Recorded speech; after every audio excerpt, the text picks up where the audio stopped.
সীমা কিচেনে সবাইকে স্বাগত। আজকের রেসিপি ফুলকপির পরোটা। তো ফুলকপির পরোটার জন্য আমি এখানে একটা ফুলকপি নিয়েছি। ফুলকপিগুলো ছোট ছোট টুকরো করে কেটে নিয়েছি। এবার আমি ফুলকপিটা একটু সিদ্ধ করে নেব। ফুলকপিটা সিদ্ধ করে নিলে তাহলে ফুলকপির মধ্যে যদি পোকা থাকে সেটাও বেরিয়ে যাবে। তো আমি ফুলকপিগুলো এখানে সিদ্ধ করে নিয়েছি এইভাবে।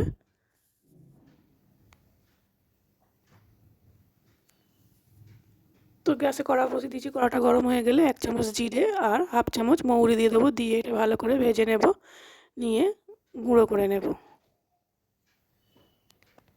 তো ওই কড়ার মধ্যে কিছুটা তেল দিলাম।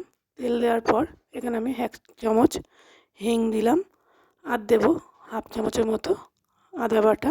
দিয়ে একটু মশলাটা ভালো করে ভেজে নেব। একটু ভেজে নেওয়ার পর সিদ্ধ করে রাখা ফুলকপিটা দিয়ে দেব। দিয়ে এখানে পরিমাণ মতো লবণ দেব আর দেব হাফ চামচেরও কম একটু হলুদ আর 1 চামচ চিলি ফ্লেক্স।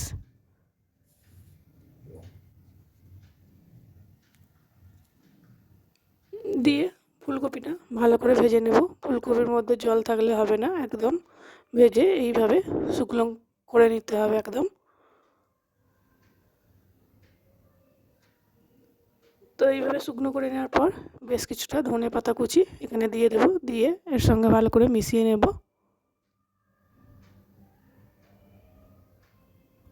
আর দেব হাফ চামচের একটু কম চিনি। আমি একটু মিষ্টি দিলাম, আপনারা চাইলে নাও দিতে পারে। চিনিটা দিয়ে একটু ভালো করে নেড়ে চেড়ে নেব। নেড়ে চেড়ে নেওয়ার পর এখানে আমি যে মশলাটা গুঁড়ো করে রেখেছিলাম সেটাও দিয়ে দেব। দিয়ে আবারও এই পুরটার মধ্যে ভালো করে মিশিয়ে নেব। তো আমার ফুলকপির পুর একদম রেডি। তো আমি একটা থালায় নামিয়ে নিয়েছি, নামিয়ে ঠান্ডা হতে দিয়েছি। এবার এখানে আমি 3 কাপ ময়দা নিয়ে নেব।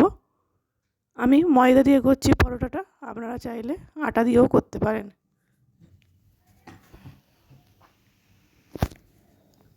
তো ওই ময়দার মধ্যে সামান্য একটু লবণ আর একটু হাতে রোস্ট করে নিলাম জোয়ান নিয়ে দিয়ে দেব। দিয়ে ভালো করে এই ময়দার মধ্যে মাখিয়ে নেব। আর পরিমাণ মতো সাদা তেল দিয়ে দিয়েছি ময়ামের জন্য। দিয়ে এবার অল্প অল্প জল দিয়ে আমি পরোটার ডোটা তৈরি করে নেব। তো এইভাবে আমি পরোটার ডোটা তৈরি করে নিয়েছি।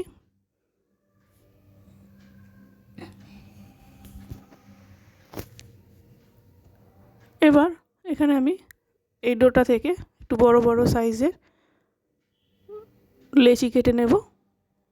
অবশ্যই একটু বড় বড় সাইজের লেচিটা কাটতে হবে, কারণ এর ভেতরে আমি ফুলকপি পুরটা দেব। তো আমি সবকটাই লেচি কেটে নিয়েছি এইভাবে। এবার গোল করে নিয়ে এইভাবে চারিদিকে টিপে টিপে একটা বাটি তৈরি করে নেব।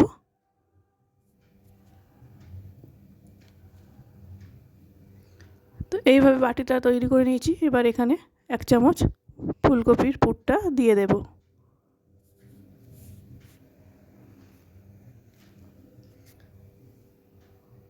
এইভাবে ফুলকপির পরোটা বাড়িতে বানানোর রিকোয়েস্ট রইল।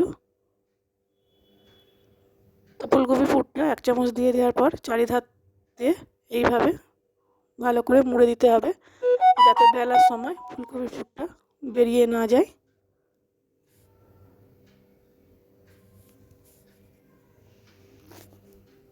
এইভাবে বানালে খেতেও দারুণ হয়।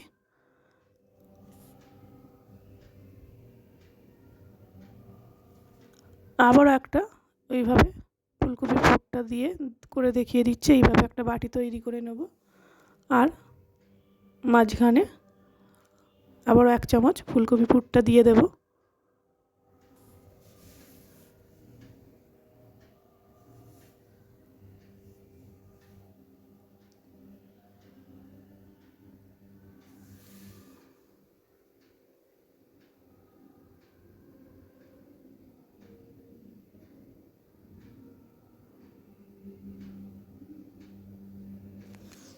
এইভাবে ভালো করে চারিদিকে মুড়ে দিতে হবে, বেলার সময় না হলে বেরিয়ে যাবে।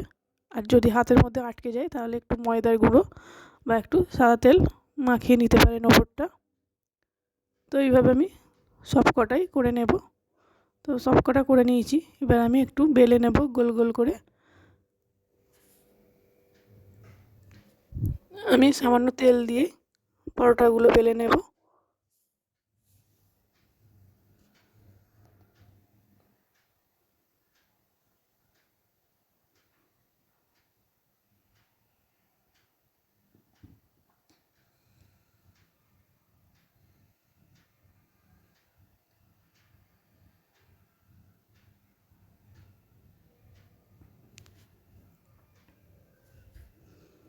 এইভাবে গোল গোল করে বেলে নিয়েছি। এখানে আমি চাটুটা বসিয়ে দিয়েছি। চাটুটা গরম হয়ে গেলে পরোটাটা দিয়ে দেব। দিয়ে এবার পরোটাটা ভেজে নেব। চ্যানেলটা ভালো লাগলে সাবস্ক্রাইব করার অনুরোধ রইল।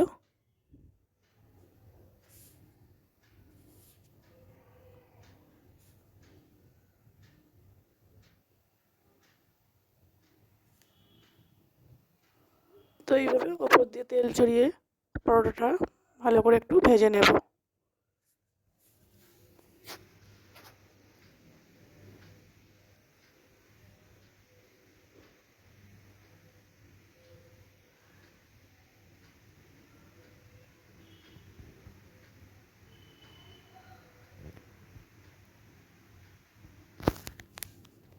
উল্টে পাল্টে দিয়ে দু পিঠই ভালো করে ভেজে নিতে হবে।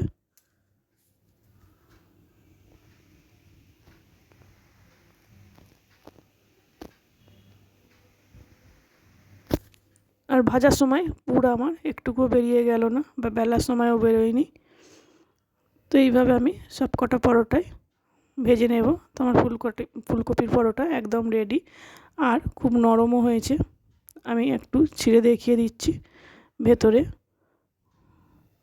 দেখুন পুর ভর্তি, একটুও বাইরে বেরিয়ে আসেনি। তো চলে আসবো আবার নতুন কোনো রেসিপি নিয়ে।